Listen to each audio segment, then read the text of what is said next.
This series is brought to you by you. Thank you so much for all of my patrons and the people who have used the Jackson's affiliate links. It is thanks to you guys that this series have been made possible. Thank you so much. Welcome back to the Colossal Color Showdown. This is season 3, episode 7, and we're going to start taking a look at the Manganese Blue, and very excitingly I managed to get hold of a genuine Manganese Blue.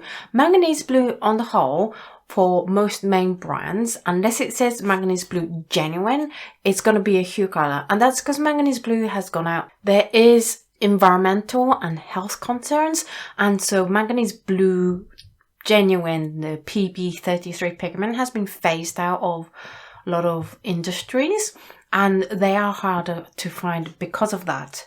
I have managed to find, though, a commercially available, and the reason why I don't feature handmade watercolors, because there are handmade watercolor brands that do these rare pigments, is just because I think it will be unfair to both you guys and the seller if I showcase a paint that they make and send a whole load of people to go and buy it.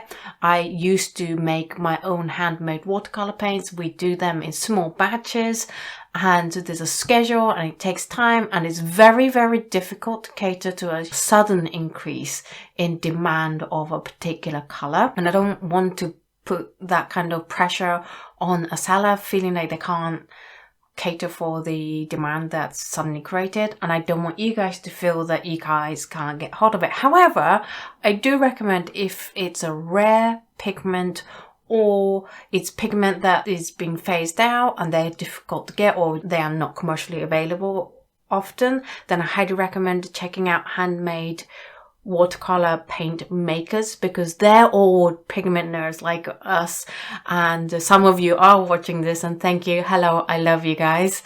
And they do make these rare paints that you can't find in other places. That's the joy of making your own paints. Anyway, I have found a brand called Wallace Seymore, and it turns out to be a Scottish brand, which is great because I love promoting local businesses.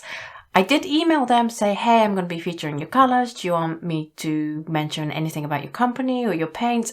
They didn't get back to me. I emailed them twice. So I guess they're a little bit media shy, but I'm very happy to have their paints. So we have the Manganese Blue Genuine PB33 by Wallace Seymore, and all the other colors are hues. We have Manganese Blue Hue by Daniel Smith, Manganese Blue Nova by Holbein, Manganese Blue Hue by Winsor Newton, Manganese Blue by Core, Manganese Blue Hue by M. Graham, Manganese Blue Mixture by Vinci, Manganese Blue by Mission Gold, Manganese Blue Hue by Dana Rowney, Manganese Blue Hue by Turner, Manganese Blue Extra by Old Holland, and Manganese Blue Deep Extra by Old Holland. Old Holland has a massive collection of colors, so they do, just like with the Manganese Violet that we saw in the last episode, which I'll link up here, they do offer a variety in the same color name, which I think is fascinating. But whether a color has the name Hue or Nova or not, you're most likely going to be finding that Manganese Blue in commercially available brands are, or hues are not, PB33. The only other color that does have PB33 is the Manganese Blue Mixture by Da Vinci. It's a mixture of PB33 and PB15. Let's look at the master one, and let's look at Wallace Seymore first, because that is the genuine stuff.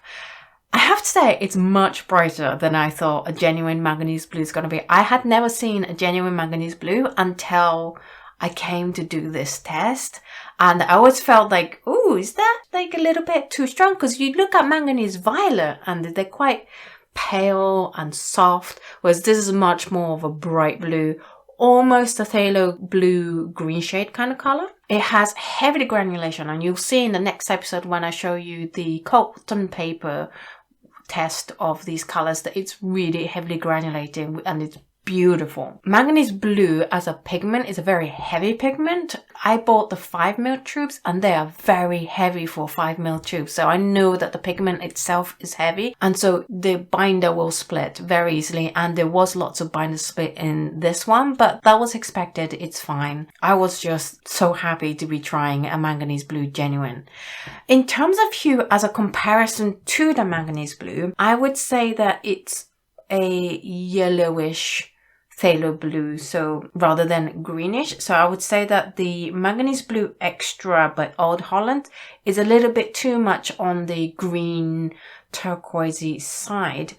The colors that I find are spot on for hue, manganese blue mixture, which is not surprising considering it does have PB33 in it. So if you can't get hold of Wallace Seymore, but you do want as close to the genuine stuff as possible, I recommend the Vinci one because it's partly or mostly the same thing. It just has a PB15 added onto it. I don't know why they did that, because I feel like that's, as a pigment nerd, I feel like that's such a waste of a paint if you can get hold and mass produce the genuine manganese blue, then just do that. But I'm sure they have their reasons. Holbein's actually a pretty good in terms of matte tone dupe, but I have to point out these samples did suffer from quite a lot of shine. So Holbein does have shine issues in the matte tone.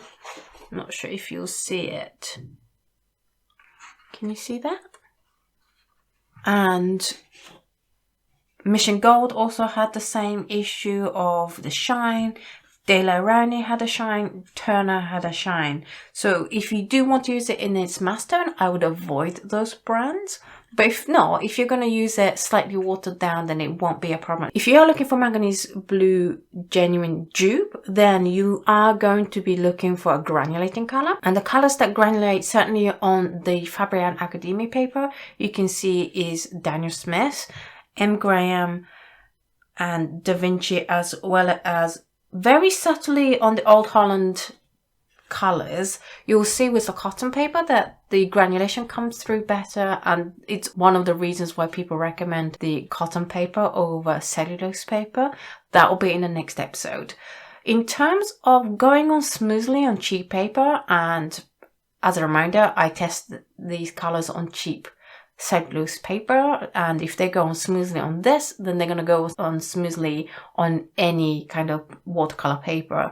The Winsor Newton went on very evenly.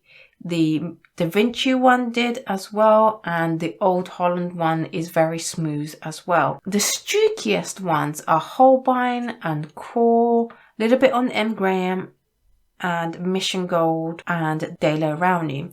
Other notes I have on this test sheet is that the Manganese Blue Extra by Old Holland did suffer from binder split, as well as it smelled smoky. I found this with some of the Old Holland colours, that they have this really smoky smell. It's not an unpleasant smell, but it's quite strong and overpowering. So if you are sensitive to smell and you want to avoid colours that smell, then I would recommend avoiding Old Holland just in general. Not all their colours smell, but some do.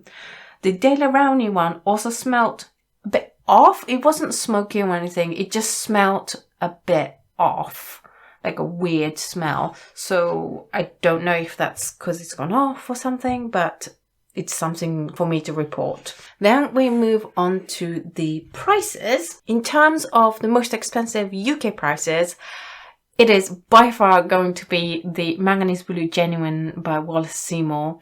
Because it's rare and hard to get hold of, it's £3.20 per milliliter, and considering the most expensive hue version is £1.18 per milliliter by Da Vinci, and bear in mind it's imported from America, you can appreciate how expensive this tube is. A little 5mm tube is £16. I really had to think about it to be able to offer it as part of the dot card because it was so expensive, but I also really wanted to offer it as a part of the dot card, so it is in the dot card, but it's very expensive. Since that is an outlier in terms of hue, as I said, is the Da Vinci is the most expensive in the UK. The most affordable one is the Turner one. but don't forget turner stuff from that shine. In America, the Old Holland ones are going to be the most expensive choice. I'm not including Wallace Seymore in this because you can't buy this in the USA. I'm just looking at these set of colors, and they are $2.03 per milliliter. The cheapest one for USA as well as UK is the toner. I have the names of each of the pigments that are in each of the paints. I have to just do a little bit of housekeeping and say these names are the color index names or the historical names that are taken from artistcreation.com. And what tends to happen is that the color index or historical name, which is the one that I note here, may not be the names that those pigments are sold as commonly as paint names. So for example, with the Peridine green one, a lot of people corrected me saying PBK 11, which I had as lamp black, is actually carbon black and not lamp black. And actually we're both right in that PBK 11 is often turned into paints that are called carbon black, but its color index name or historical name is lamp black. I know it's really confusing. We don't have consensus in art industries as well as we do in science, and it's one of the reasons why I do what I do, is to try to get some consensus on things.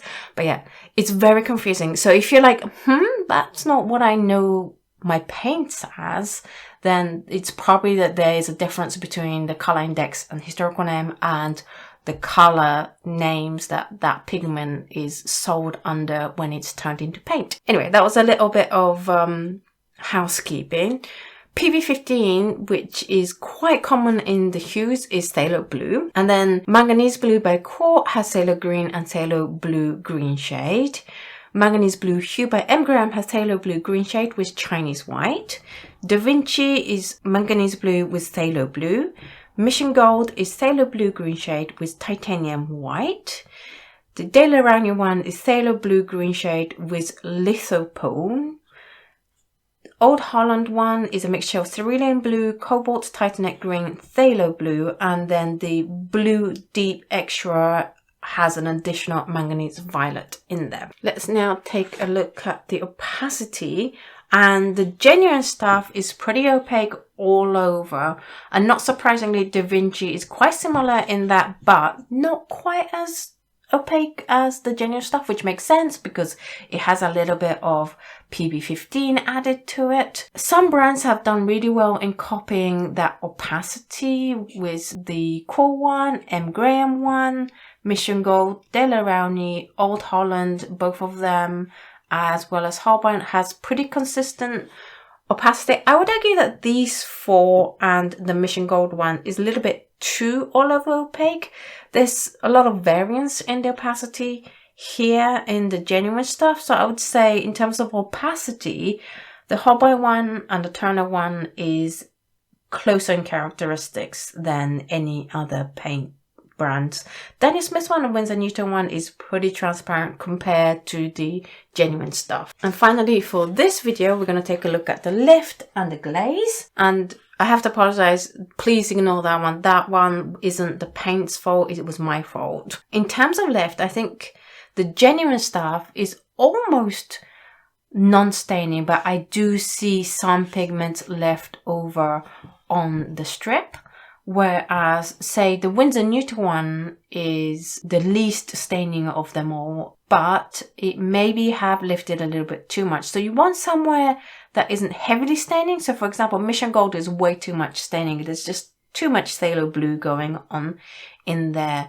What I would say is quite close in behavior is like Holbein and De La Rowney and possibly M. Graham and the Old Hollands.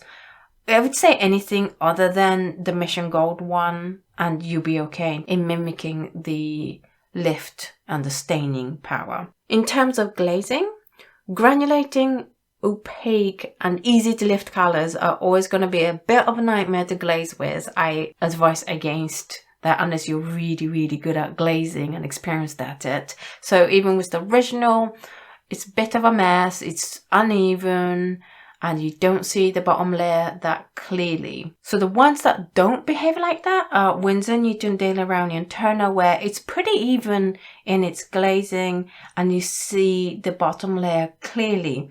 The Manganese Blue mixture by Vinci is also very even, and the evenness isn't just the pigment, it's also the binder, so that's where the characteristic difference are coming from. But I would say the Vinci one just looks amazing because it's nice and even, whereas the Wallace Seymore one is uneven. I don't know, if it was me, I would pick this because I'm going to have an easier time painting with it over the Wallace Seymore one. In terms of hue, I'm just looking at it again going, which one is the most similar? I would say hue-wise, Holbein one is the most similar, just looking at it like this with my own eyes rather than through a camera. It might be different through the camera because the camera is going to pick up different things. I think the Mission Gold one is a little bit too blue. The old Holland, certainly the Manganese Blue Extra, is a little bit too green, like obviously green. Daler, Rowney, Turner and Winsor Newton and also Daniel Smith, a little bit too pale, I would say, compared to the genuine to be a dupe. So for a dupe, hue-wise, Holbein, Core, M. Graham, they're really good choices. And I can see a huge difference between these two in terms of hue, but it's just so smooth on such cheap paper that I'm like, this is a really good option. If watching this video has convinced you to try out this Manganese Blue or even the Manganese Blue Genuine, but you don't want to shell out £16 for a whole tube of Manganese Blue Genuine, I totally understand. Don't worry, I've got your back. I have created a companion dot card for this video and it is the Manganese Blue dot card. I'm super excited that I could offer the Manganese Blue Genuine for this dot card. So we have the genuine Wallace and Seymore Manganese Blue, Daniel Smith, Holbein, Winsor Newton, Mission Gold, Daler, Rowney, Turner and the Manganese Blue Extra of the old Holland version as well. To receive this dot card, all you have to do is head on over to patreon.com/AutoKano and sign up to the appropriate tiers and this dot card will be on your doorstep in no time. Anyway, that's it for this video. In the next video, we're going to look at the gradation, how it reacts to salt, how it looks on cotton paper, as well as how it mixes in color. So do look forward to that. I have put high-res scans of all of these, as I do with all my videos, up on patreon.com/AutoKano. So if you want to check them out, do check them out. I have also left links down below in the description as to where you can get hold of all of these colors. Please do use those links if this video has convinced you to try any of them. Thank you so much for watching this video and I will see you in the next video. Bye!